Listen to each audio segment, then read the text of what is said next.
Okey, bismillahirrahmanirrahim. Assalamualaikum warahmatullahi taala wabarakatuh dan salam sejahtera semua. So alhamdulillah, bersyukur kepada Ilahi kerana kita masih lagi diberi kesempatan untuk bersemuka secara atas talian bagi sesi kelas kita pada hari ini. Okey. So pada kelas yang lepas saya telah pun menamatkan ataupun telah pun menghabiskan perbincangan dalam bab 6 iaitu elektrik dan juga kemagnetan. Okey, di mana pada bab yang lepas kita telah pun melihat berkenaan dengan konsep kecekapan tenaga, okey, dan bagaimana kita nak memastikan bahawa setiap peralatan elektrik di rumah kita itu adalah cekap dari segi tenaganya dengan adanya label cekap tenaga yang dikeluarkan oleh Suruhanjaya Tenaga.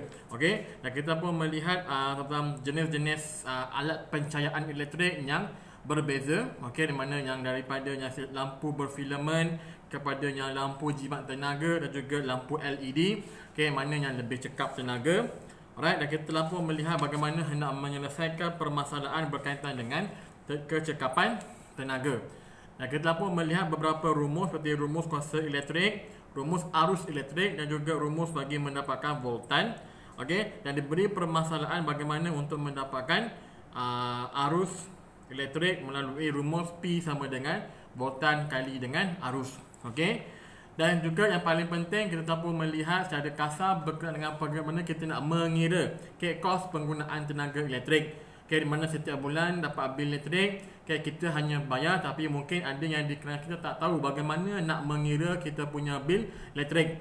So maka dengan itu saya telah pun terangkan sedikit berkenaan dengan pengiraan kos penggunaan tenaga elektrik dengan adanya tarif kadar tarif yang telah pun ditetapkan oleh Tenaga Nasional Berhad TNB. Okey, dan bagaimana kita nak mendapatkan penggunaan tenaga elektrik sebulan melalui konsep rumus kilowatt jam. Okey, mana tenaga kuasa dalam bentuk kilowatt kali dengan masa dalam bentuk jam dapatlah penggunaan tenaga elektrik, dan kita keluarkan dan kita darabkan bergantung kepada kadar yang telah pun ditetapkan oleh TNB.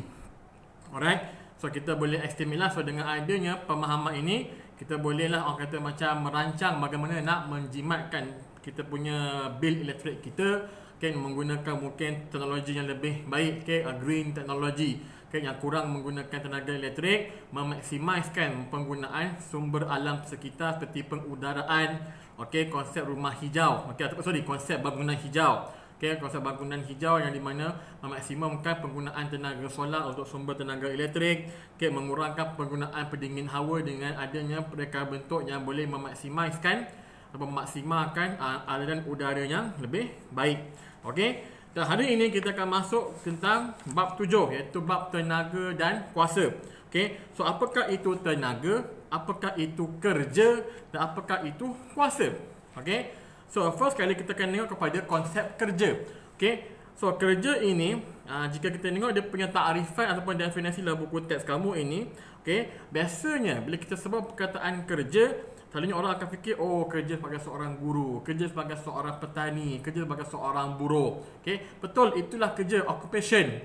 Tapi dalam konteks sains, kita punya kerja tak sama apa yang kita faham. Di mana kerja di sini didefinisikan sebagai hasil darab daya dan sesaran, okey, dalam arah daya tersebut. Okay, so kerja ialah hasil darab daya dan juga sesaran dalam arah daya tersebut, di mana W iaitu work equals to force times sesaran lah. Okey, so sesaran ialah jarak yang dilalui mengikut arah tertentu. Okay, jika ada magnitude dan juga vektor, itulah sesaran. Jika ada nilainya dan juga arahnya, itulah sesaran. So hasil darab antara daya dan juga sesaran menghasilkan kerja, di mana unit SI bagi kerja ialah joule, J besar. Okay, di mana 1 joule dikatakan ataupun bila kita katakan 1 joule kerja, so 1 joule kerja dilakukan apabila daya sebanyak 1 Newton digunakan untuk menggerakkan objek sejauh 1 meter dalam arah daya. So 1 joule bersamaan dengan 1 Newton meter. Okay, so daya mesti dalam unit Newton dan sesaran dalam unit meter. Alright. Manakala momen daya dan juga tenaga, yang merupakan dua kuantiti fizik selain kerja yang juga diukur dalam unit Newton meter. Okey, di mana unit yang lebih besar seperti kilojoule dan juga megajoule juga digunakan dalam pengukuran kerja. So unit Newton meter ni tidak terhad kepada kerja, tetapi juga digunakan pakai untuk mendefinisikan unit bagi momen daya dan juga tenaga. Yang kamu pernah tengok momen daya pada tingkatan 2 tahun lepas, okey, berkenaan dengan sistem tuas dan sebagainya. Alright. So apa yang kita taklifkan kepada kerja? So kerja ni dia mesti ada apa? Daya dan juga mesti ada sesaran. Okey. So cuba fikir balik, apakah pekerjaan kita yang melibatkan penggunaan daya dan juga sesaran. Alright. Contoh sikit. Ini adalah remote control. Okey, remote control. Jika remote control ini, okey, sekarang ni remote control ini berada di atas buku saya ataupun di atas meja lah.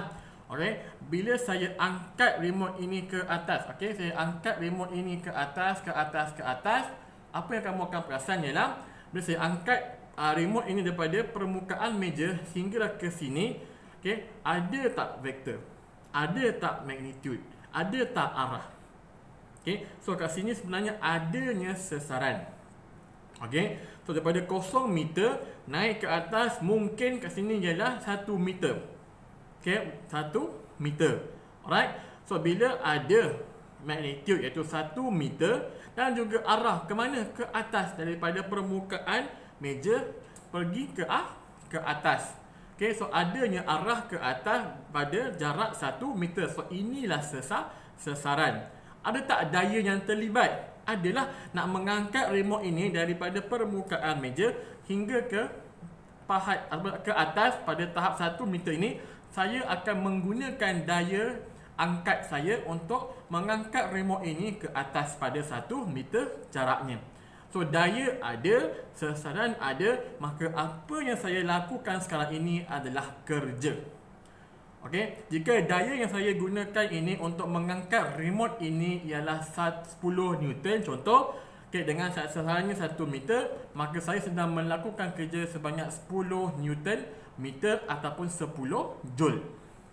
Okey, so ini ialah kerja, mesti ada daya dan juga mesti ada sesaran. The same thing kalau kita buka laci. Okey, buka tutup juga merupakan kerja yang kita lakukan. Okey. Apa lagi? Mengangkat barang daripada bawah ke atas. Okey, dan itu juga melibatkan pekerjaan. Okey. Bila kita menolak troli pergi Maiden Mall ataupun pergi Paradigm Mall, pergi shopping mall, Aeon Mall, ambil troli, kita tolak troli.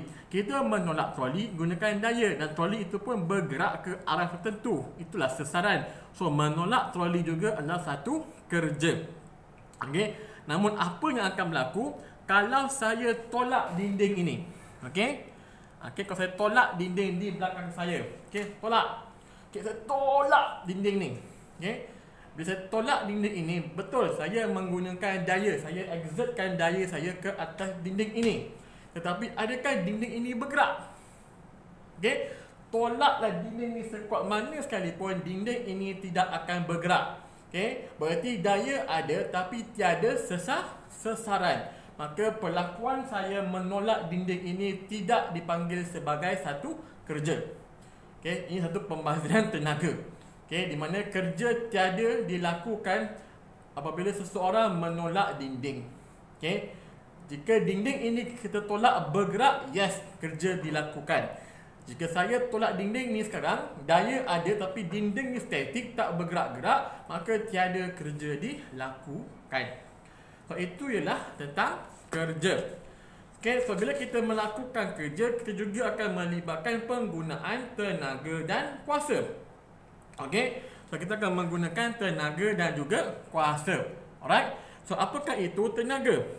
So tenaga dapat didefinisikan sebagai keupayaan untuk melakukan kerja. Okey, so keupayaan untuk melakukan kerja ini kita definisikan sebagai tenaga, di mana unit SI bagi tenaga juga ialah joule. Okay. So apabila daya sebanyak 1 Newton digunakan untuk menggerakkan objek sejauh 1 meter dalam arah daya, tenaga sebanyak 1 joule juga telah digunakan.